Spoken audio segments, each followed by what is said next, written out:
Throughout the years, Five Nights at Freddy's has provided a great many things that have left its audience awestruck. Whether it be visual designs or story moments, this series has consistently carried a lot of meaningful artistry in nearly every corner. Though rarely have we seen a single project carry a consistent pattern of high quality on as many levels as the game I am going to talk about today. A FNAF game so powerful and so strong that going through it can only be defined as a spiritual experience. A FNAF title that shook me to my core several times. Five Nights at Freddy's: Secret of the Mimic. This project delivers in so many ways that I believe a FNAF game should, and I'm happy to tell you why. Before we begin, consider subscribing to see more videos dissecting FNAF projects in the near future. Now, let's dive into Secret of the Mimic and explore why it's one of FNAF's most powerful entries. In this video, I'll start by giving a summary of the entire game first. I will break it down into sections, and after each one, I'll give my own thoughts on it and why I like it so much. Now then, here we go.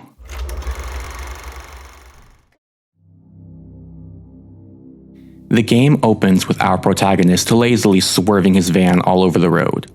Meet Arnold, a technician with Fazbear Entertainment, who is heavily sleep-deprived after coming back from his obscenely long work shift. A man from Fazbear Entertainment Dispatch calls him up and asks Arnold to take another job, that being the job of retrieving important Fazbear Entertainment technology from one of their contractor companies, Murray's Costume Manor. Arnold weakly complains, but to no avail, as the screen cuts to the title. Later, he pulls up outside of Murray's Costume Manor in the parking lot and steps out of the van with a special tool in hand, a data diver. Not much is known about this device's background, except that it belongs to Fazbear Entertainment, and the player must use it as a special key to unlock doors and machines throughout the game. You may also recognize the slight similarities it bears to a Faz wrench, a tool we used in Help Wanted 2 and Security Breach's Ruin DLC. The area is dark and eerily silent. The MCM building stands quiet and deserted in the early night, and sitting next to it is a large house belonging to the company's owners. The wind gently blows, pushing a layer of clouds over the grand facility as Arnold approaches the front door, only to find it locked. He then takes a detour through a side gate to go through a cluttered loading dockyard and enters the facility. Once inside, he is unexpectedly greeted by a welcome show, starring a small band of animatronic characters that introduces him, and us, to what this company is about.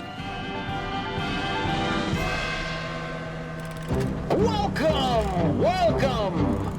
The show's just begun! There's so much to be done! You want to be here to stay?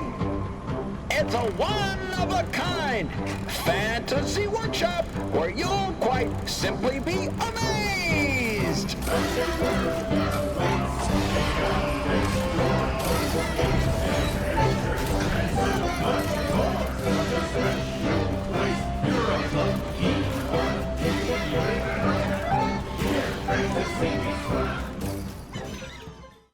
The show seems innocent at first, but it doesn't take an experienced FNAF fan to understand that this is all just a thin veil, a front to mask the foul decay waiting for us on the other side.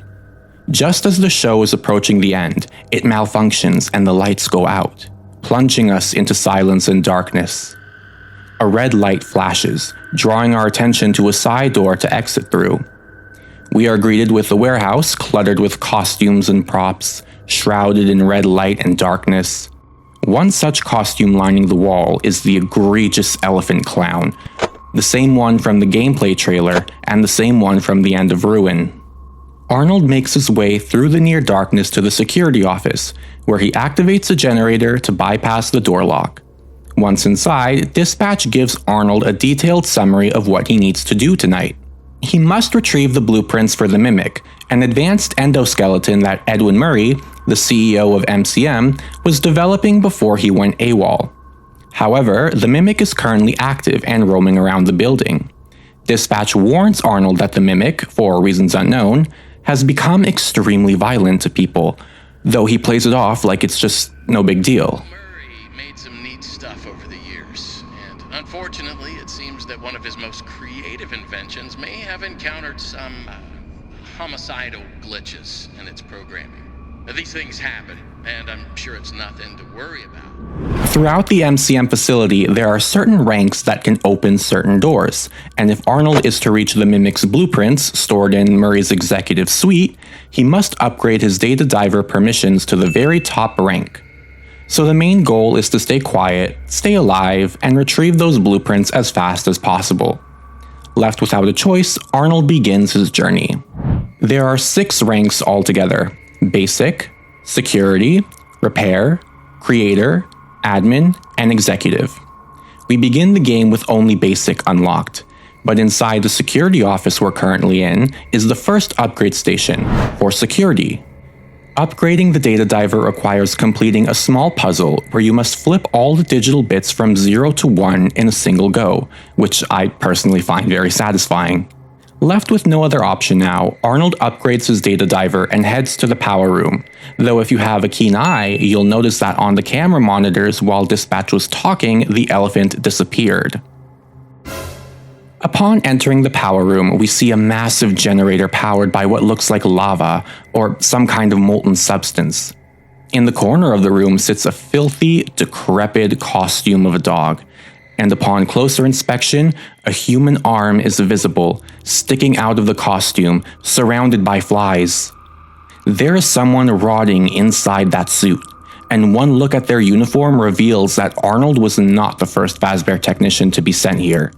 But with that unsettling detail aside, the way to restore power is by engaging in a puzzle where you must rotate the pipes to create a path for the power to flow. Once this is done, the lights turn on.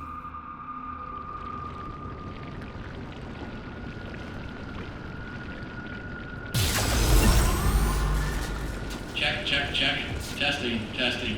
1, 2, 3. Great news. Power has been restored to this wing of the building. Overhead paging works. Come on back to the security office for free.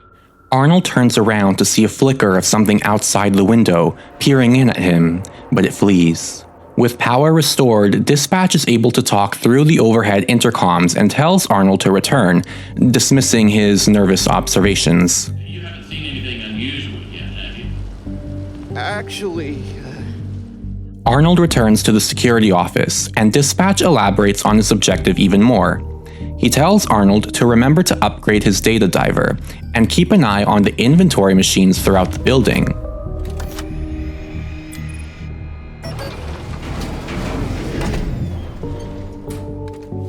The inventory machines are storage stations where you can deposit and retrieve collectibles and tools throughout different points of the game to assist you in your tasks.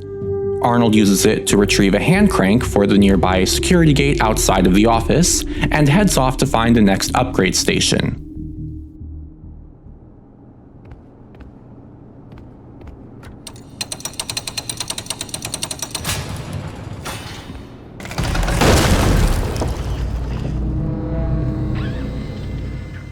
After opening the gate to the main hallway, the door is blocked by the sudden appearance of the elephant, now active and roaming around. This is our first official encounter with the Mimic. In classic FNAF tradition, we must use an audio distraction to lure the Mimic away and clear a path to the door. We can either use a push-to-talk cardboard cutout or a wind-up mouse toy to get this done, and Arnold manages to slip past the elephant to the next area. The next hallway takes him to an elevator, where he steps out onto the second floor in a room littered with shelves and boxes. The hallway to the left takes us to the next upgrade station, Repair Rank. Upon completing that, Arnold is stopped by yet another gate. He requires another hand crank and searches for it in the adjacent birthday party showroom.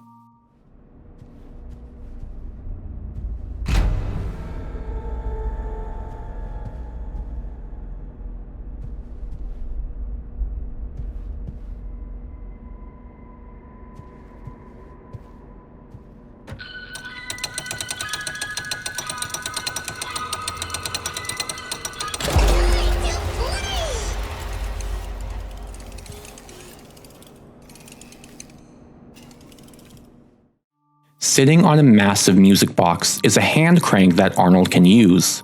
We wind it, and suddenly out pops an animatronic, Jackie. Jackie idles as she seemingly shuts down after her playful surprise. Arnold takes the crank and opens the gate with it, heading down a hallway to a manager's office. Inside is a modest yet eerie-looking robot named Digityper, or as fans know him, Mailbot. He greets us jovially as he rambles and shreds random documents in the corner of the room. Arnold finds a generator in the other corner of the room and powers it on, but before anything can happen, 2 pairs of slinky arms fly into the room.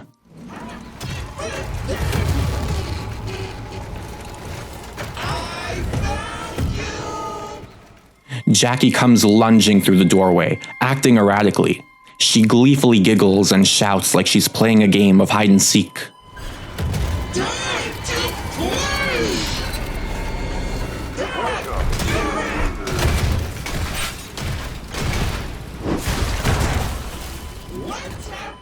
With her box unable to fit and restricting her movements, Jackie rips herself free and accosts Arnold, until she notices the Digityper across the room.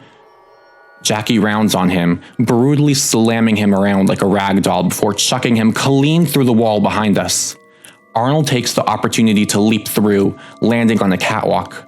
He tries to run, but the catwalk crumbles away, and he drops into the darkness as Jackie watches, demanding him to come back. I personally love this scene so much. As someone who's been waiting for this since the descriptions of it from the PAX West demo last year, it did not disappoint me. Arnold lands in the bowels of the facility, Jackie's monstrous laughter echoing nearby as she narrows in on him. Jackie eventually pops out of a vent and begins pursuing Arnold in what I think is a really awesome chase sequence.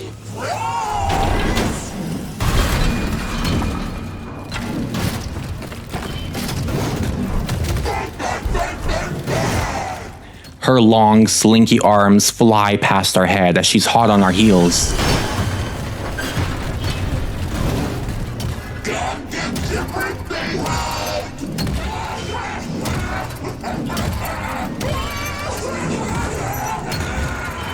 Arnold ducks under a crawl space and must pull levers to clear the path before him while Jackie rips everything up in her path.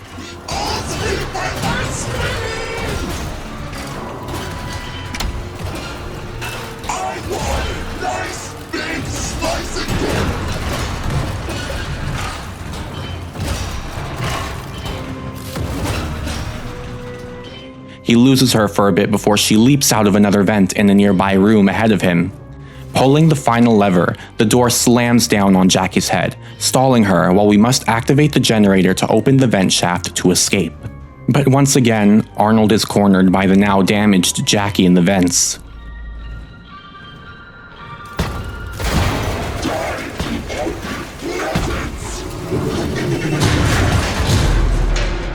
Luckily, with their combined weight, the vent collapses and the screen goes black.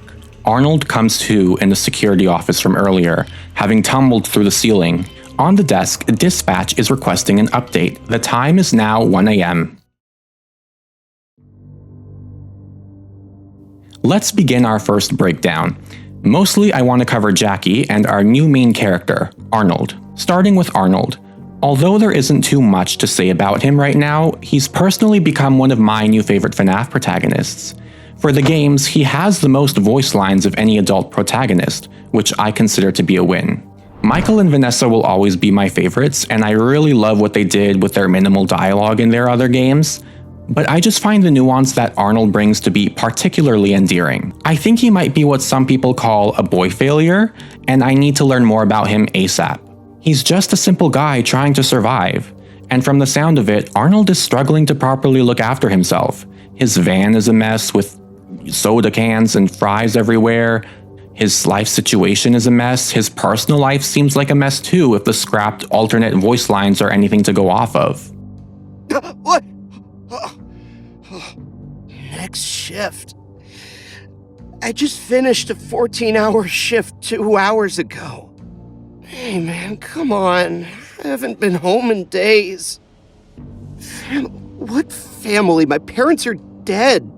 My wife left me last year. I haven't seen my kid for While there's not much, it's easy to see that Arnold is a sympathetic and relatable character, especially to adults. He's grossly overworked at a sucky job he hates, and he just wants to get some sleep.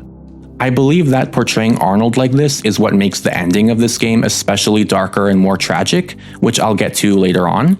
But for now, we love Arnold around here, we give him love, and that's in order. Then there's Jackie. I find Jackie to be one of FNAF's most effective antagonists on a number of levels. First, there's her design. Even in her normal form, Jackie looks really creepy. She just embodies that vintage clown doll vibe that anyone would have nightmares of. In fact, I believe if you have a fear of clowns, at some point in your life, you've had a nightmare with a clown exactly like Jackie. She's garish and massive, her arms are unnaturally proportioned because of how long and stretchy they are, her voice is cutesy at first, but I still find it uncomfortable, but then she becomes even more intimidating when the mimic hijacks her. Then there's her chase. At this point, her voice has become even lower, to the point where she sounds completely monstrous and devoid of any innocence. This is even more reinforced by the replacement of her green, silly eyes for the pitch-black voids occupied by the mimic's orange spiral ones. I think the build-up to her pursuit is very well handled. Hearing her demonic cackles and calls, seeing glimpses of her through the darkness as she gets closer is properly unnerving.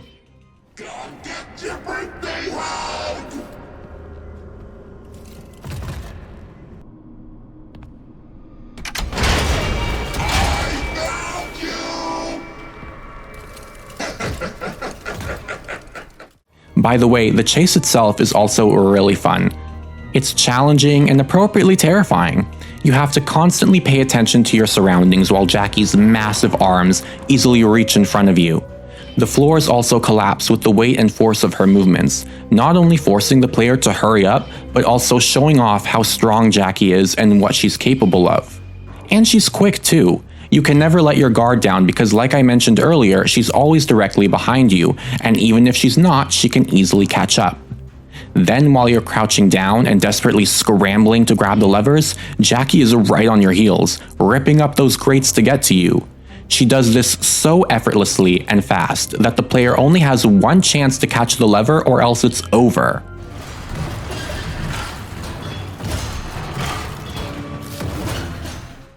She's also very persistent. Despite taking damage to the face after getting caught by the door, she still mindlessly tracks Arnold down, only to be finally vanquished when the vent collapses at the end of the segment. And speaking of her broken form, may I just say that this is pure nightmare fuel. She looks even more scary in her broken form, like half of her face is broken off, her nose is gone. Like, damaged animatronics across FNAF have had their fear factor levels, but there's something about Jackie, especially the way she smiles in her broken form, that just looks especially off-putting to me. But sadly, this is the very last we see of Jackie, which is reasonable, honestly, considering how badly damaged and unusable she must have been to the mimic after all of that chaos. But overall, despite her small screen time, I'm very happy with how Jackie was handled. I've seen comparisons to Vanny based on how much Jackie was promoted in the hype for the game, but in my opinion, Jackie is a much better scenario than Vanny.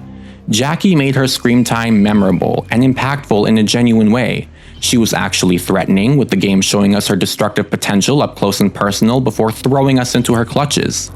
Her voice works really well in showing off how deranged she is. Jackie encompasses what we all fear in clowns, that sort of crazy, mindless taste for violence and playing it off like it's an innocent game. Now, I've seen some questions about why, if Jackie can reach past us so easily, why doesn't she just take the opportunity to grab us? Well, aside from simple plot convenience, it's like I mentioned before. Jackie has the IQ of a starved predator in the wild. She's intelligent enough to know how to get where she needs to be and how to reach her prey, but she lacks the awareness to know that that is something she could even do in the first place. This is shown constantly with how much Jackie giggles despite breaking everything around her. The catwalks, the floorboards, the vents, her own body. She doesn't care or think about the harm she brings to everything, even to herself, as long as she can play. When she appears in the manager's office, Jackie has Arnold perfectly cornered. Then she sacrifices her opportunity to round on Digityper, throwing him through the wall and thus giving Arnold a path to get away from her. This is more than just a villain playing with their food. Jackie is almost mindless when she's thrown into the fray, and that's truly cool to me. Editor's note here. So it has also come to my attention that the Mimic just straight up does not know how to control Jackie's body, and that's why she's so particularly clumsy, but yeah, that's also pretty interesting to know. With that out of the way, let's get back into the full game summary.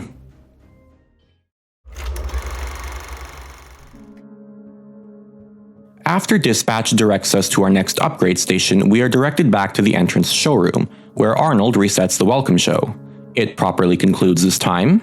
It's time to explore. Step right up. Don't be scared. It's time to open the door. Girl, shut the up. You thought you ate that?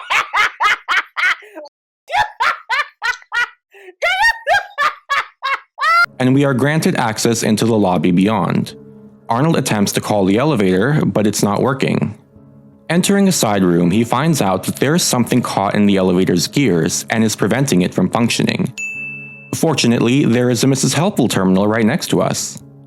To guide you through the gameplay are many different terminals of Mr. and Mrs. Helpful, the characters we see in the welcome show at the start of the game.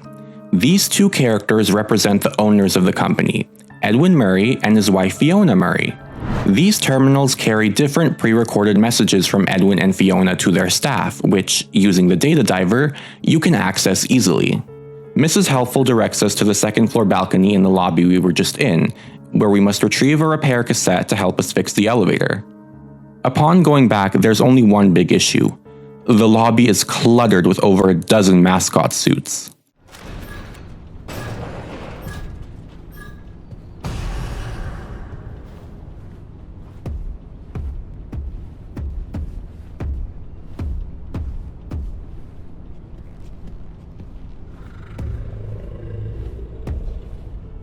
The Mimic will randomly awaken in one of them, and you must stay out of sight while heading upstairs, entering the code to retrieve the cassette, and then we must sneak out of the room as fast as possible. We return to the back area and play the tape to hear the voice of Fiona Murray, Edwin Murray's wife, guide us on how to repair the elevator. Hello, employee. If you're listening to this tape, the elevator has once again stopped working. Hopefully, anyone trapped inside is able to climb out between floors. If not, tell them not to worry and to lie flat on their backs and grab the side walls until repairs are finished. Please follow these simple instructions to reset the elevator. She walks us through a short but simple minigame, and once the elevator is fixed, Arnold heads up to the showrooms on the second floor. He comes across the Big Top showroom, where upon activating the power, he deposits a ticket to the live ticket booth, the Big Top animatronic himself. The Big Top Showroom Vestibule. Experience the latest in Carnival and Midway game technologies. Test your skills, test your luck, win a prize, or make a buck. If you'd like to license that jingle, inquire within for rates. Tickets, please.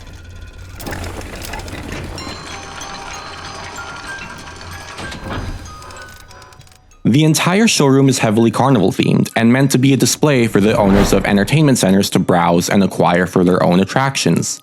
This is also why the room is filled with dummies meant to replicate enthusiastic customers.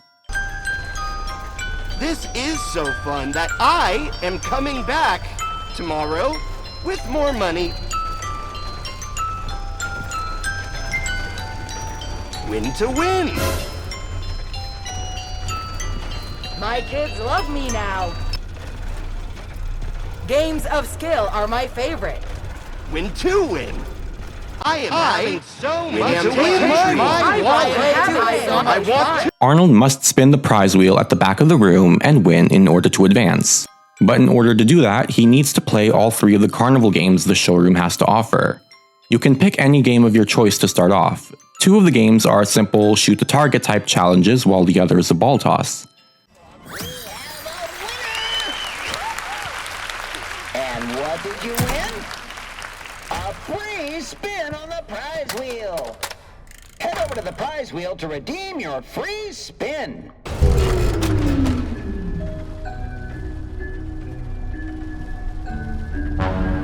Tickets, please. After you complete a minigame, the power shuts down in the showroom and Arnold must navigate through the maze of mannequins while avoiding Big Top's spotlight. Once he leaves the room, as per Mr. Helpful's earlier instructions, Please be aware of potential power spikes. In case of an outage, use the conduit in the Big Top showroom entrance to reset the system. he must reset the power conduit to restore order to the attraction. When this is done, Arnold gets another free spin on the prize wheel. You must repeat this process 2 more times before you can finally advance. And there's also a secret path in this room, which I'll explain a little later as well. Once you beat the prize wheel and the power shuts off 1 more time, the doors leading up to the 2nd floor balcony will open and you can head upstairs. As you do this, there is a loud crashing sound as Big Top escapes by climbing out the ceiling.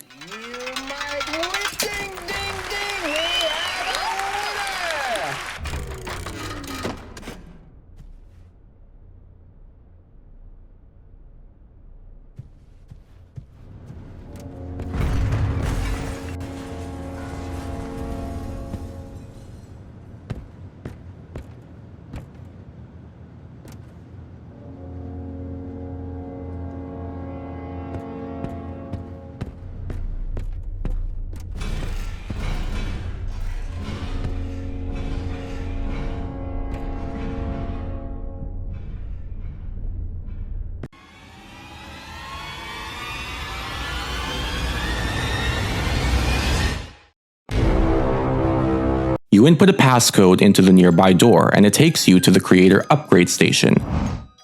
Once you've upgraded the data diver, you can head up to the roof, which I adore the side of the roof so much. It just feels so serene to look at. I love it. Eventually, you approach a small bridge where a single red ticket from the Big Top showroom flutters down from above.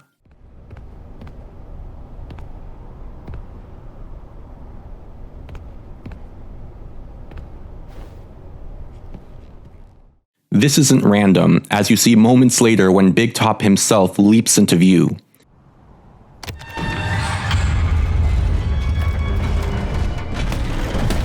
He jumps onto the massive funnels, collapsing them both as he attempts to corner you. This triggers the big confrontation of this section. Arnold runs inside and shuts the door in time, but that doesn't stop Big Top from crashing through the windows on the ceiling.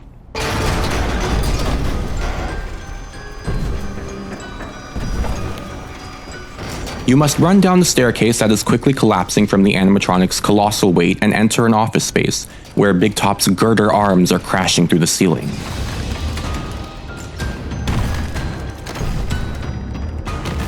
Tickets, please.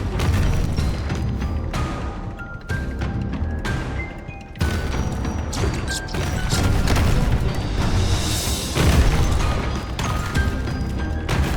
Avoiding that, you eventually make it to a hole which takes you to a narrow crawl space between the building floors. Big Top punches through the floor, either trying to grab or crush you.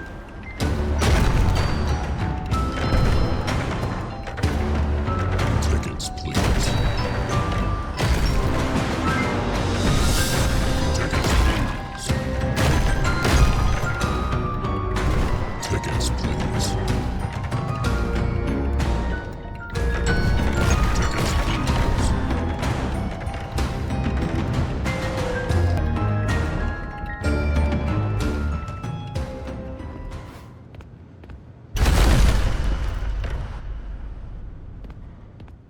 After carefully avoiding that, you jump down into a quiet room where the mannequins are back. There's a sort of grace period in here, as from my experience, it's not that easy to trigger the mannequins, and it's very quiet. But it doesn't last long. You're forced out of a door where you can't avoid triggering 2 of the mannequins, triggering Big Top to punch down again.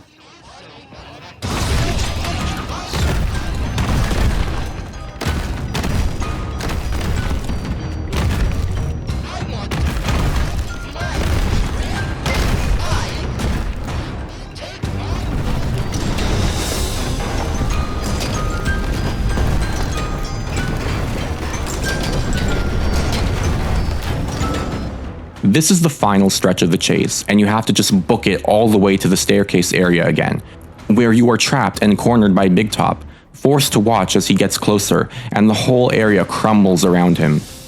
Like with Jackie, however, the weight is too much, and everything falls into blackness. Arnold survives the fall, but Big Top takes a heavy beating and is defeated.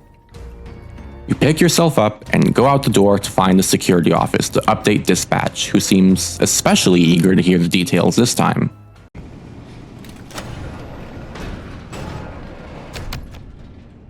I am dying to know what happened in there.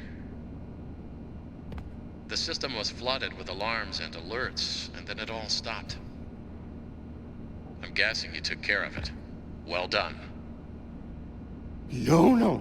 I almost died again. You need to send help. Get me out of here now. Amazing. We'll look into it. And with that, the next big section is concluded. Let's break it down. I love Big Top. His design is truly befitting of a carnival, and although him being a ticket booth was not what I initially expected, I think it's really neat and creative. He looks creepy, but there's something about him that exudes elegance. Unlike all the other Music Man variants, his eyes aren't black and empty. They're glowing a yellowish orange with shutters over them. However, his gaze still looks very soulless, just as chilling as the others. His mustache, powdered wig, the instruments that appear to be gramophones over his ears, and brass highlights really sell the formal vintage carnival vibe. It's terrific. I can really see people going to the carnival, and one of the very first things that leaves them in awe is the literal ticket booth at the front entrance. There's also the detail of his mouth storing a music box cylinder where his teeth are the keys that strike the bumps to play the jingle. Despite this inviting appearance, his expression and size make him very intimidating. There's something about the garble in his voice when he asks for tickets that feels really eerie, yet satisfying to listen to. Tickets, please. Tickets, please. Tickets, please. Tickets, please. While I personally enjoyed Big Top's section, I very much understand where a lot of people's frustrations comes from. For example, the mannequins having the codes on their backs from the very start led many people, myself included, into thinking that there was something they were missing right then and there, when in reality the codes weren't important until after the entire showroom section was done. I can also understand the frustration in having to redo the power puzzle 3 times over when it handles really awkward for a lot of players. I'm not a game designer, but if I had to suggest an alternative, maybe instead they could have had different methods of restoring the power to the showroom, and each time the player had to avoid Big Top and run outside, they'd have something different to do. Like for the first time, you'd only have to flip a switch, then the second time you'd have to rev up a generator or two, and for the final part you'd have to do the power conduit, as it is arguably the hardest one of the puzzles. Maybe I'm just biased because I really like puzzles like these, but I still had a pretty good time regardless, though I do agree the tiles can be sensitive. Now for Big Top's chase. This is, in my opinion, the most cinematic of the chases. I love the thrill it gives me every time I replay it, how the route changes with every run. That's something I adore about all the chases in this game. It's not a simple sequence where you just run down a straight line the entire time. You constantly have to pay attention to your surroundings if you want to survive, which is awesome. I love the way Big Top is done throughout the entire confrontation. The ticket fluttering down in front of Arnold is such good foreshadowing for the upcoming threat. Then Big Top leaps onto the funnels with murderous precision. The way he moves his long arms is quick and terrifying when you know that's obviously not what he's meant to do. In my opinion, what makes Big Top so scary is just how unnatural he is. The way he crashes down through the ceiling and crawls through the staircase is so epic, and the sequence of crawling in such a cramped space while he smashes down the floor is so impactful. The concept of being trapped in a crawl space, desperately trying to move while a massive monster is directly above you, trying to grab at and crush you as you barely manage to slip away. It's incredibly well done and epic and just plain awesome. Something that especially elevates the sequence and all the chase sequences in this game as a whole is the music. The music is so incredibly well done, and in Big Top's section especially, they made the clever decision to take his music box and just incorporate it into the chase theme, but they made it sound a lot more threatening compared to the gentle introduction we had to it. It's just glorious to me. Then there are the mannequins, whom I've seen people refer to as Big Top's version of the mini-arenas, which is very clever. Aside from their funny lines, my favorite thing about them is how they work as an alert system. Them being mannequins randomly placed all over the building is already unsettling enough, but when you see them in the dark, their bow tie lights genuinely look like eyes. It's incredibly creepy. There's also something about the way they all begin speaking at once in the final stretch of the chase, where Big Top is wreaking absolute havoc while crushing and punching them to smithereens.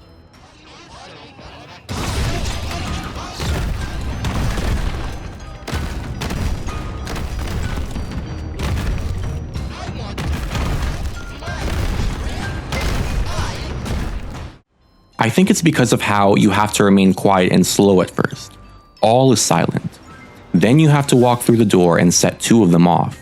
It's that classic scary moment where the main character does a good job of silently avoiding the monster, and then right when they're about to be in the clear, they knock something over. That moment of panic sets in when the two mannequins go off, and chaos returns when Big Top begins punching through the ceiling and Arnold has no other choice but to just book it. It's tense, scary, and honestly kind of rewarding to end off the segment with Big Top climbing down the staircase again with debris falling all around him. It's so cinematic. Now, I will admit, this segment definitely isn't perfect by any means. I've seen a lot of people get frustrated at how fast the game expects them to react and process where to go, which is completely valid. I will say I think it should have gotten more fine-tuning so that players have more time to react to the rapidly changing pathway. Perhaps what they could have done instead was, instead of Big Top's legs insta-killing you when you run into them, just have there be an invisible timer for the player to get to the hole, and have Big Top's arms serve as a sort of guide to the player. Again, I'm not qualified to give this information, but it's just a thought. Regardless, I personally love this entire segment, and Big Top overall. This is where the carnival and circus aesthetic of this game seems to be the heaviest, and I adore it. It reminds me of the Mice Circus in Coraline. In fact, I'd say a great deal of this game makes me think of Coraline. It carries a whimsical, visually appealing front that seems almost mystical, which is only hiding the nightmare underneath.